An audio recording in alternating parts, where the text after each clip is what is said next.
Hi, my name is Patty Sharon, and here's my story.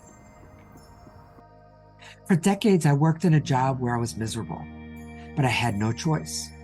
Today, I have a job I love, but the people I work with have no choice. Along the way, I've learned an important lesson.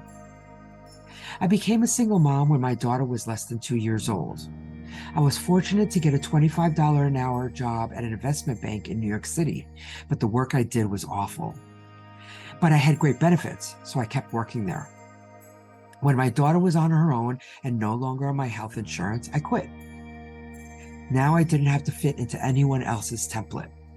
I moved from New York to California and I chose a new profession. I became a Lego artist and started a business sharing the joy of Lego with others. The feeling of regaining my agency was exhilarating, but I stumbled onto something unexpected. I had a friend who managed a memory care home for people living with Alzheimer's and dementia.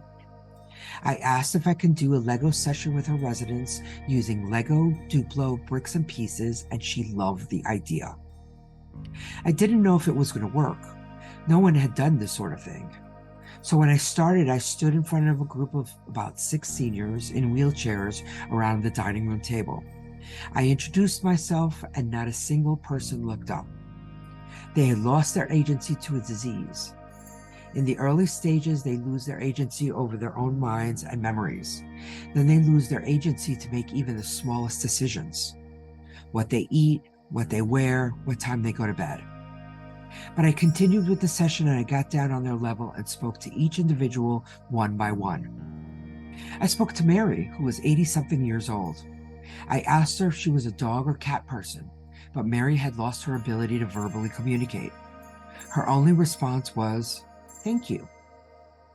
So I held out a Lego Duplo dog in one hand and a Lego cat in the other to let her choose, but she had lost her ability even to make that choice. So I gave Mary a Lego flower. Mary took the flower from me, held it in her hand, and examined it. It was something new in her life that had become institutional and routine.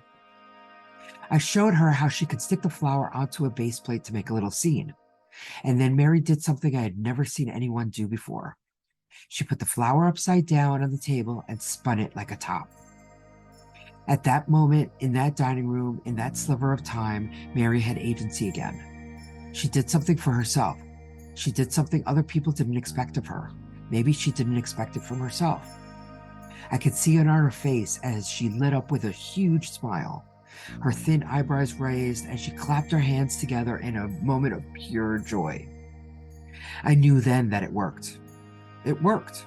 It worked to restore joy. It worked to give Mary back a small piece of the creativity she used to enjoy. But it wasn't just Mary. I've done it with hundreds of seniors over and over again, giving them this moment where they restore their agency and the happiness lasts long beyond that session. Even though they can't remember my name, maybe they can't even remember sometimes their own families, they remember the Lego lady. They remember the joy that they had for that moment. That's what inspired me to write my book, Brick by Brick Bonding. I want to help families, caregivers, grandchildren, and great grandchildren to experience the same moment of joy with their loved one. It might look like they're just playing with bricks and pieces, but what they are really doing is restoring a moment of agency and building memories. Thank you for watching.